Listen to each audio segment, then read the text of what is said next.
This is called The Secrets of a Content Creator fragrance tag created by one of my favorite humans on this planet and definitely here on YouTube, Naturally Liz. If you're not familiar with her channel, please run on over, just pause here, run on over and subscribe to her channel so that you can check out her content, and be sure to come back here to finish this video too.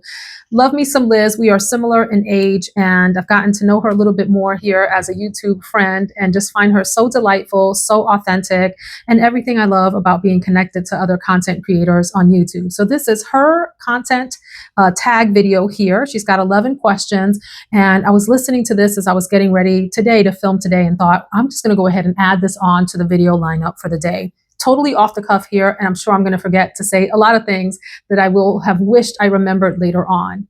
So the first question is, how long have you been recording YouTube videos? Oh my gosh, it took me forever to get started. I was a little bit chicken. I'm kind of a type A person and a perfectionist, and one of those people that wants to have things lined up and ready before I get started. And sometimes you just can't do that, especially in a world like YouTube or anything that you want to try, friends, that you don't know a lot about. You're never going to be perfect, and you're never going to know everything and know enough. So sometimes you just have to take a chance if you really want to try something and make mistakes, look like a fool, and learn as you go. And boy, do I have some very foolish moments here on YouTube.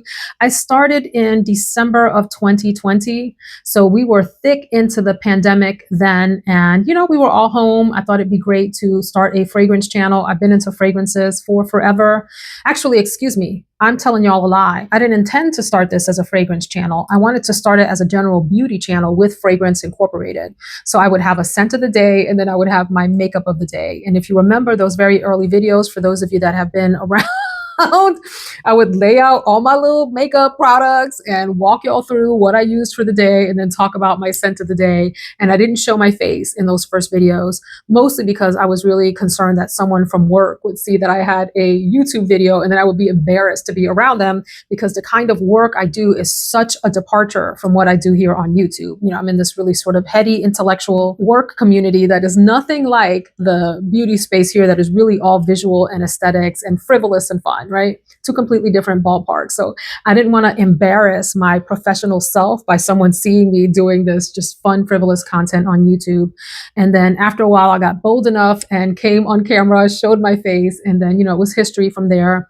And so, gosh, that was a long-winded answer. Excuse me. The answer is, how long have you been on YouTube? And the answer is, I'm coming up on finishing 4 years here in December of 2020.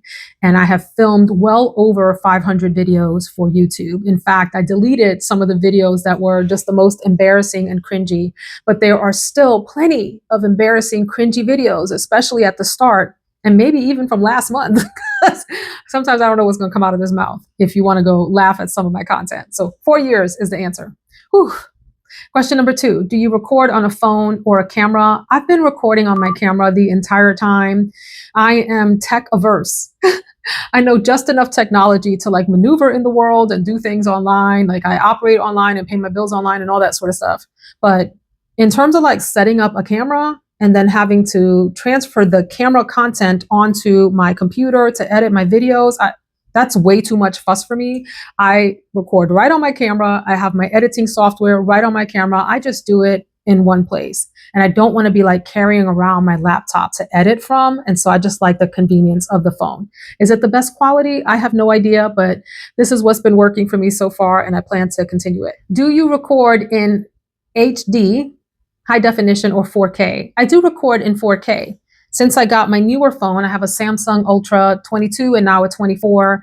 It has the HD option, which I think is great. And so if you are on the viewer side watching videos, in the settings, look at the little wheel in the video, click on that. And if you want to watch in 4K, you should set it to 4K. Of course, that takes up more data, and you have to have a high-speed network for 4K to come through the crispest and the clearest, but it's worth it if you want to be up close and personal with all of my pores. Question number 4, how do you plan your content?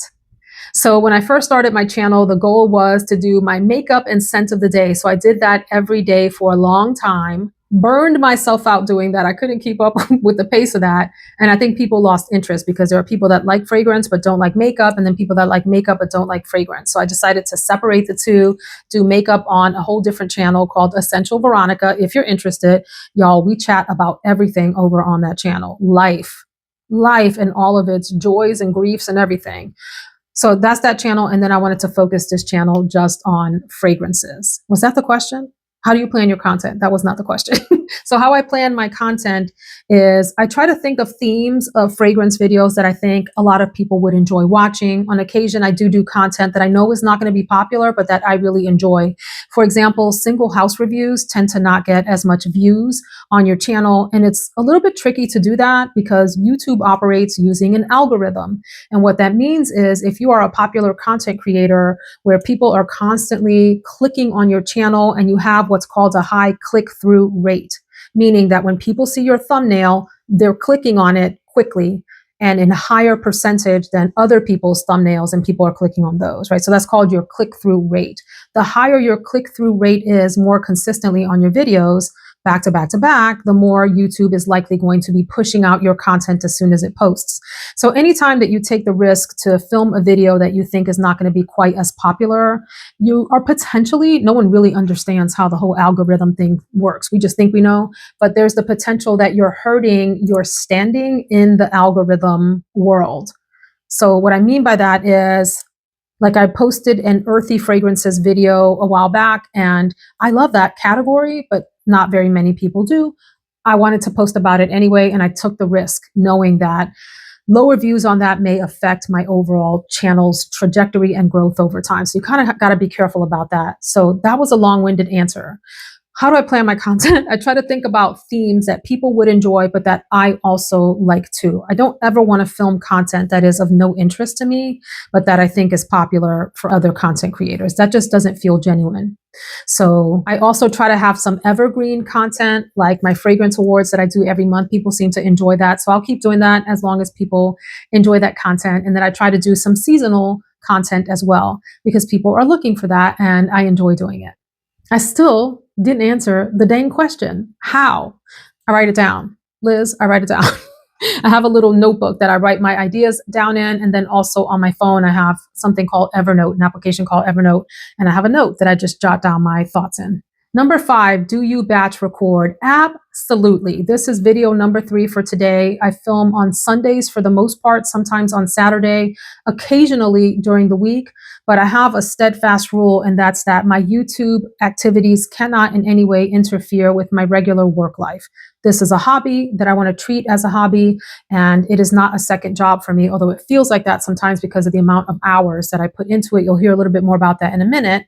But I definitely have like one day a week that I dedicate to recording the content. It takes a lot of effort to put on all this dang makeup.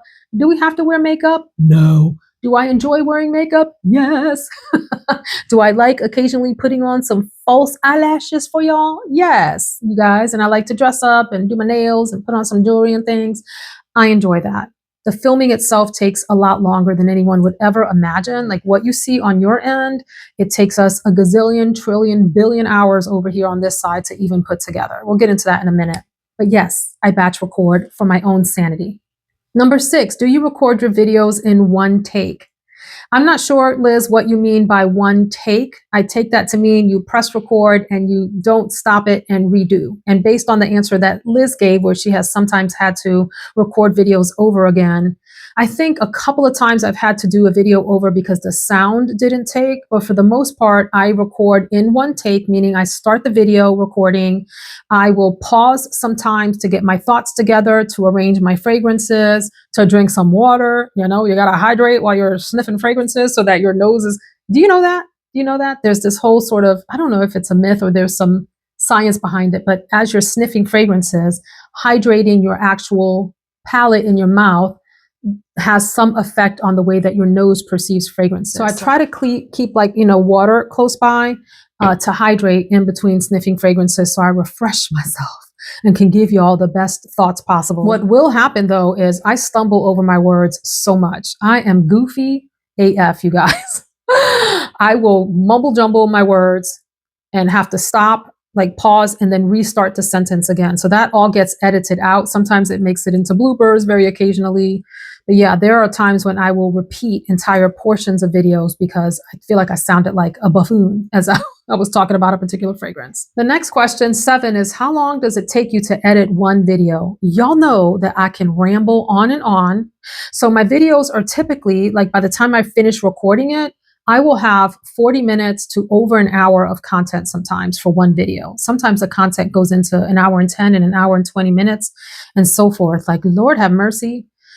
And for my own sanity, I want to keep videos to no more than 30 minutes. On occasion, they get into the 40 and 50-minute mark. On the other channel, they have been longer.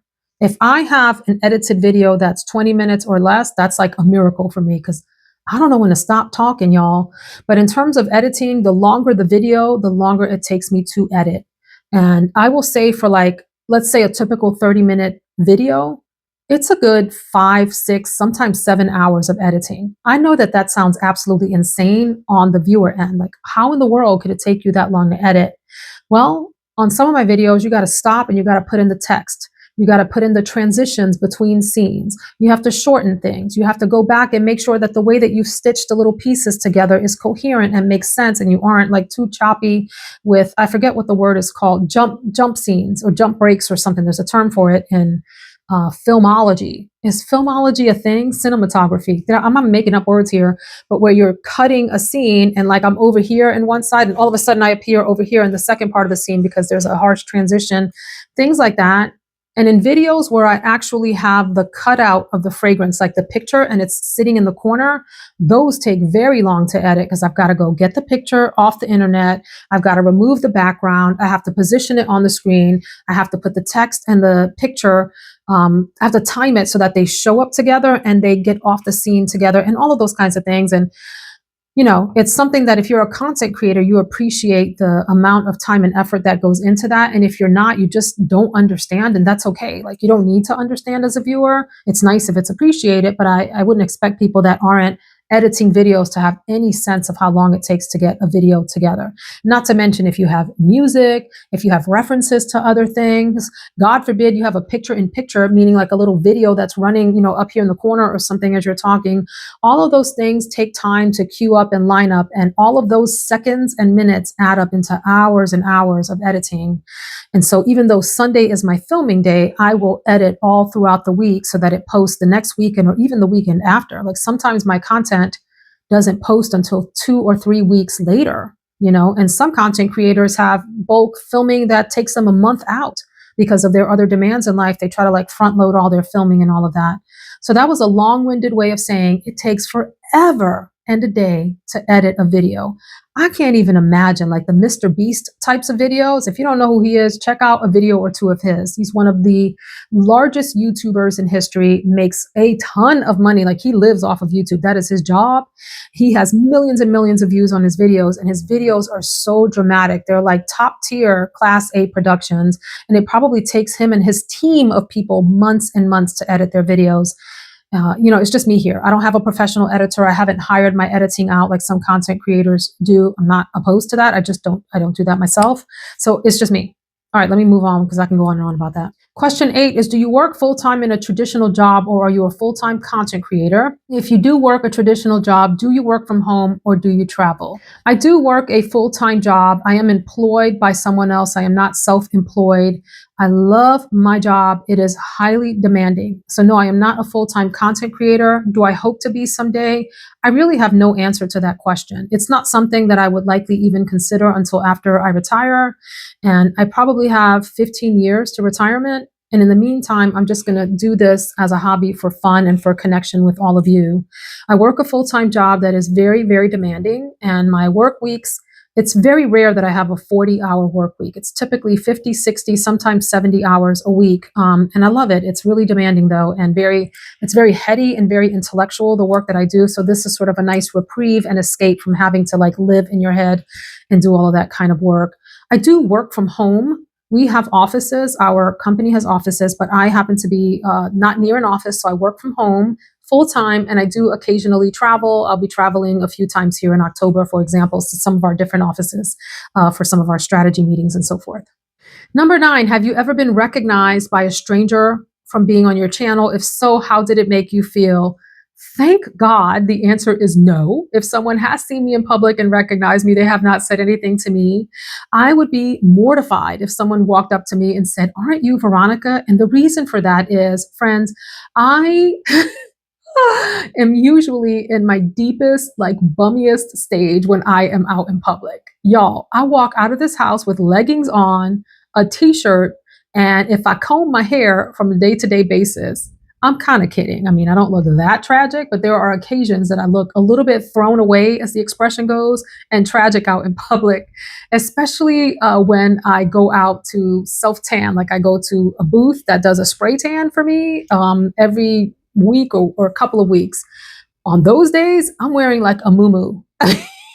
It's like a sundress, like that doesn't have straps because I don't want the straps and stuff to get in the way of like the tan or rub it off. So I wear like a sundress that looks like a muumuu. My husband calls it a muumuu because it's flowy and long, and my hair is greasy and tragic looking because it's usually the day before I'm going to wash my hair. Like it's typically on a Saturday morning, and then I wash my hair on Sunday so I could be cute for all y'all.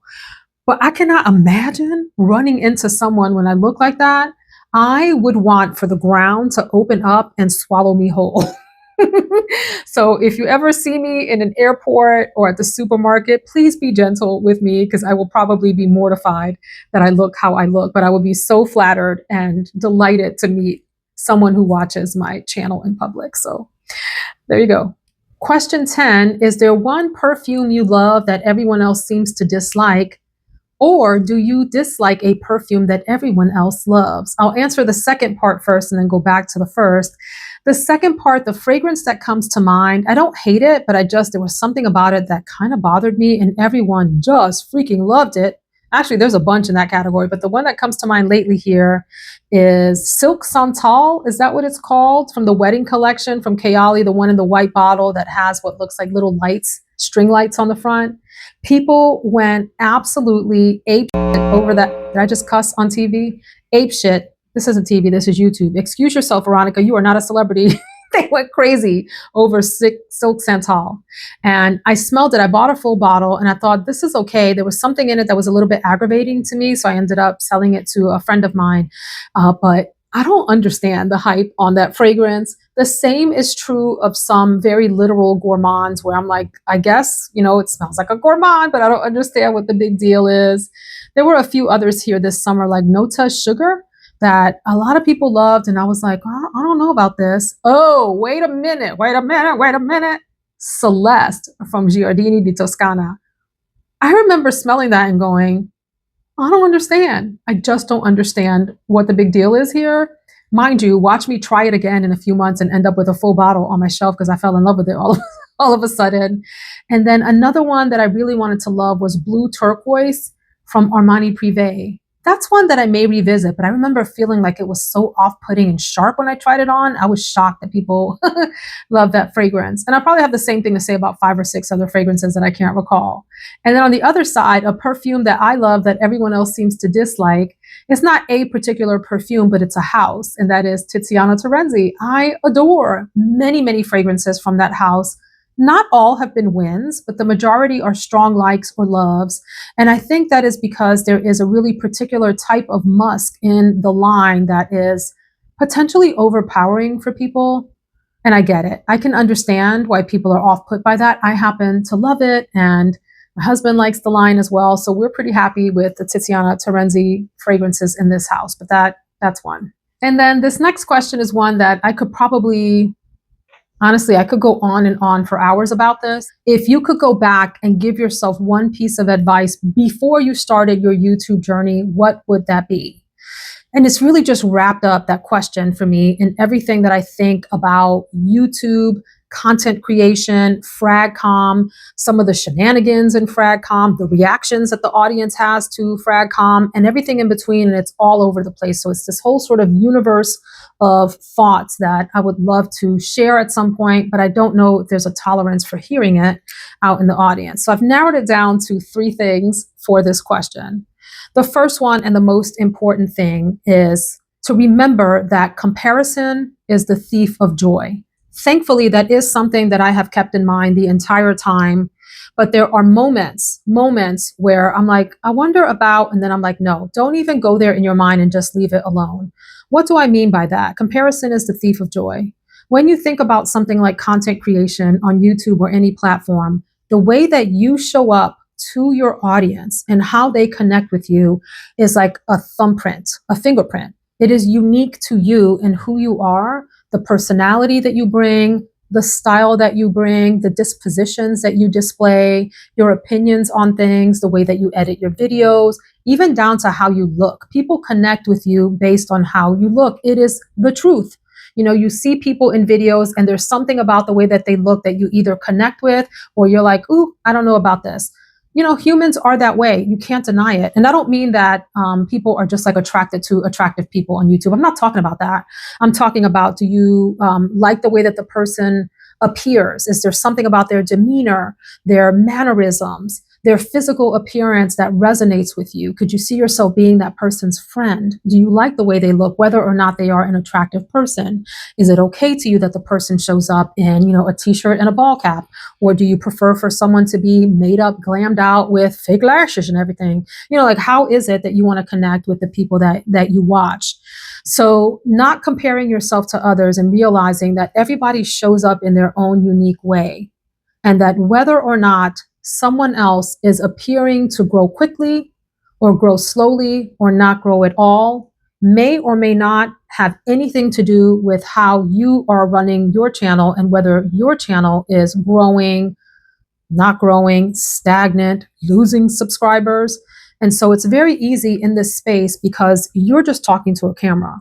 The audience can only give you feedback through the comments, and even then it's just sort of semi one directional thing, and that people can say whatever the hell they want in the comments. And sometimes people do say whatever the hell they want, and they're rude and nasty and ugly, and they have like absolutely zero social manners. But where I'm going is, that's the only feedback you really get, and people watching and liking. So, you know, if a channel gets a lot of views or a video gets a lot of views, you presume that that means that people are enjoying you. And then the next one doesn't, and it confuses you and all those sorts of things. And it's very, very easy to get in your head about your content and to stop enjoying what you're doing because you're constantly watching what everyone else is doing and comparing yourself to them. Why is so and so getting so many views and I'm not? Why is this person getting sponsorships and I'm not? That person got monetized quickly. I didn't. I'm still here under 1,000 subscribers and I'm struggling and I'm pumping out content every day. Why is no one enjoying my channel? And the thing is, you can't do like a focus group of people and ask them a survey set of questions to ask them, well, how can I improve my channel? I mean, you can, like in your community tab and things like that, but you don't get the feedback from anything reliable that would really help you to know what you can do better to help your channel grow, if that is your aim. So that takes me to like the second part of this don't compare yourself to others question. There are content creators that want this to be where they make a living. Hey, nothing wrong with that. God bless them, and I wish their channels much success. And then there are other people that just use YouTube or social media as a creative outlet where they want to just share thoughts or be able to share their passion. And they couldn't care less whether their channel ever grows or not. They're happy to have 50 subscribers who come and enjoy their content, and that's okay. So there's this whole like, and I know it sounds cheesy, but like, know your why. Why do you have your channel? Is it a creative outlet for you? Is it something that you want to use as a second or primary revenue stream? If so, that dictates how you run your channel and where you focus your energy. And regardless of all of that, comparing yourself to other people is going to be futile, and it's going to either give you a false sense of inflated ego if you are doing much better, if you will, by the vanity metrics. So what I mean by that is views and subscribers and likes and those kinds of things. If you judge yourself by those types of things and you're doing really well, you might get a big old head. A really pumped up head where we can't even see your big ass head on the screen because you have come to think so much of yourself compared to your peers here that you're no longer relatable, right? Or the opposite can happen and you start to think less of yourself because you see other people advancing quickly and you're not understanding why you're not. And no one can answer that question for you because there's so many variables involved with whether an audience connects to a channel or not. It's like a nearly impossible thing to figure out. So if you want to be on YouTube, you have to have really thick skin, and it's like a devil may care kind of attitude. Be in your own lane and do your own thing and worry not what everybody else is doing out there.